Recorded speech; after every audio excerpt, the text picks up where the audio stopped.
Eu sou Mário Persona e essas são as respostas que eu dei aos que me perguntaram sobre a Bíblia. Você perguntou por que é que não estaríamos hoje, como cristãos, obrigados a dar o dízimo, se o próprio Jesus disse nos evangelhos que o dízimo devia ser pago?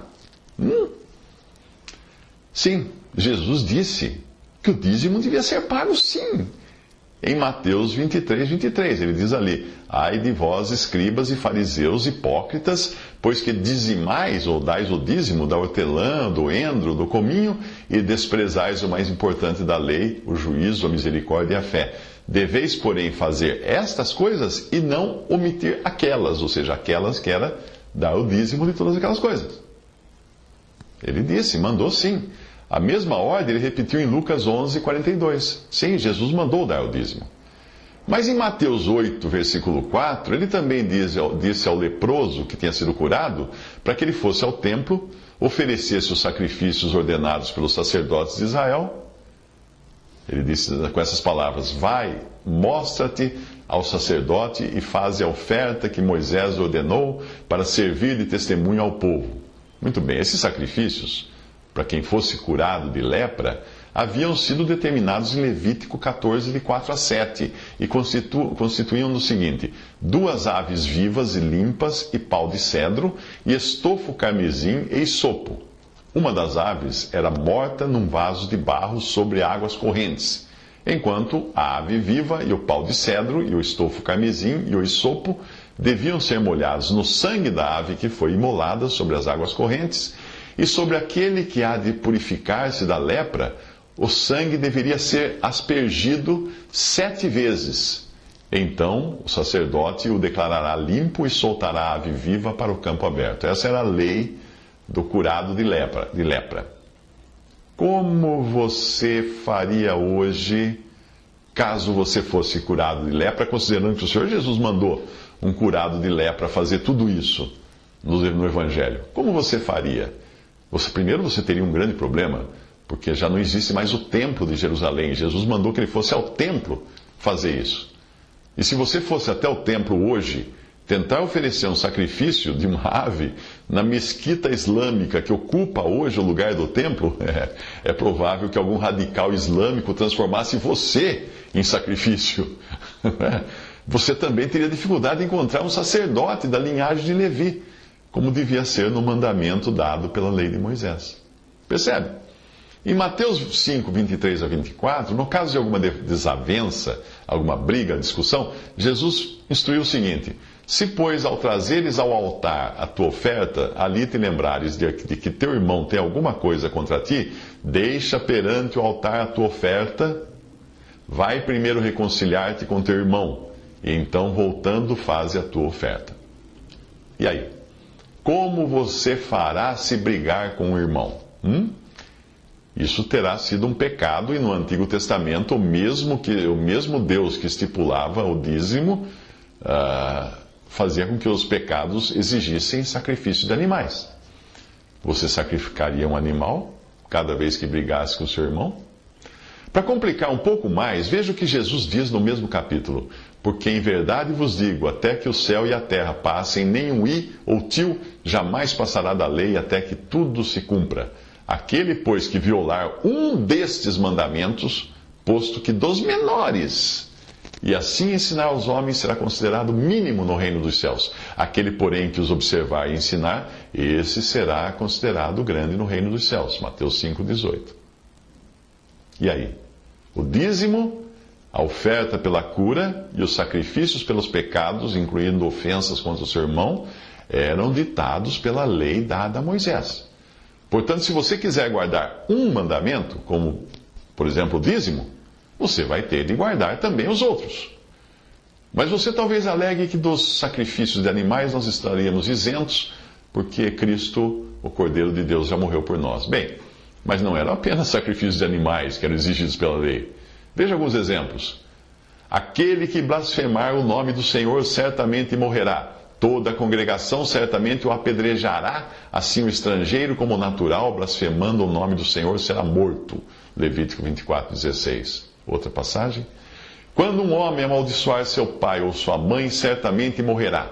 amaldiçoa seu pai ou sua mãe, o seu sangue será sobre ele. Levítico 29, 20, versículo 9. Mais um. Também o homem que adulterar com a mulher de outro, havendo adulterado com a mulher de seu próximo, certamente morrerá. O adúltero e a adúltera.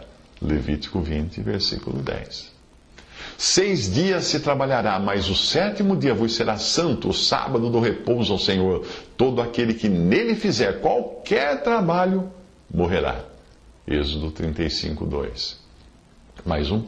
Porque se isto for verdadeiro, isto é, que a virgindade não se achou na moça, então levarão a moça à porta da casa de seu pai, e os homens da sua cidade a apedrejarão, até que morra, pois fez loucura em Israel, prostituindo-se na casa de seu pai. Assim tirarás o mal do meio de ti. Deuteronômio 22, 20 a 21.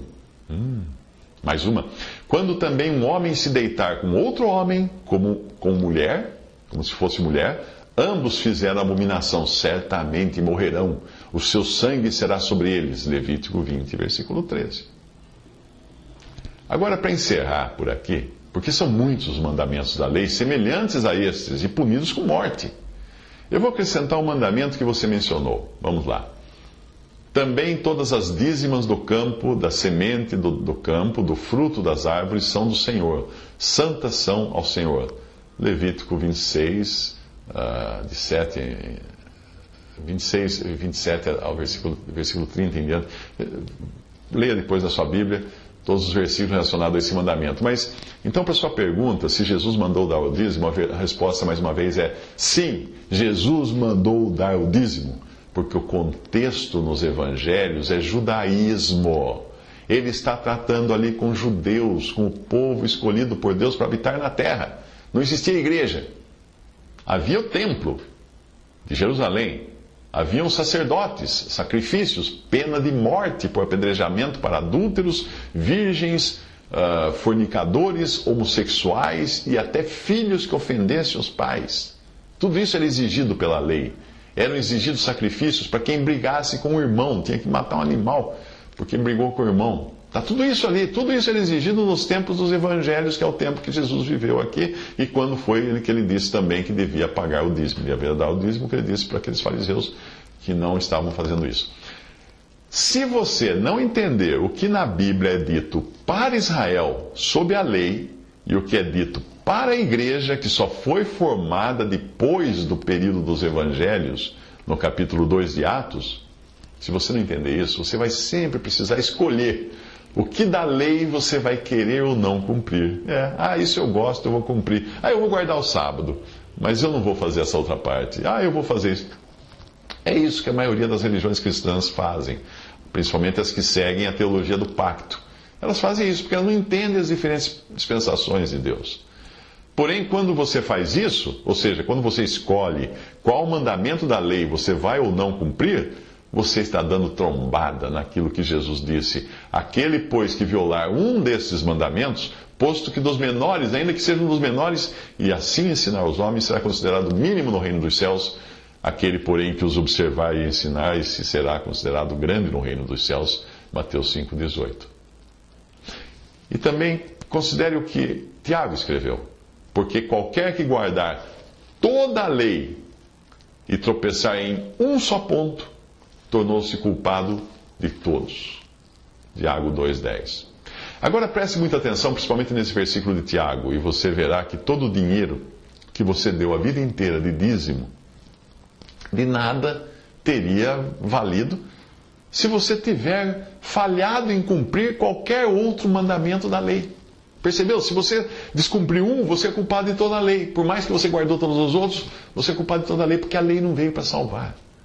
A lei veio para condenar, a lei veio para acusar o pecado, para falar para o homem: ei, você é pecador, não percebeu ainda que você não vai conseguir andar do jeito que Deus determinou? E para dificultar mais ainda as coisas, até na hora de dar o dízimo, você certamente não cumpriu tudo do jeito que estava escrito na Bíblia. Porque ali está escrito em Malaquias 3,10: trazei todos os dízimos à casa do tesouro. Muito bem, e a casa do tesouro? Cadê? A casa do tesouro não é a tesouraria de alguma igreja abrigada num templo de tijolos feito por homens. Não. A casa do tesouro era um aposento do templo de Jerusalém, templo esse que foi destruído há quase 2000 anos, que não existe mais. E aí? Onde você vai levar o seu dízimo? Visite respondi.com.br. Visite 3minutos.net.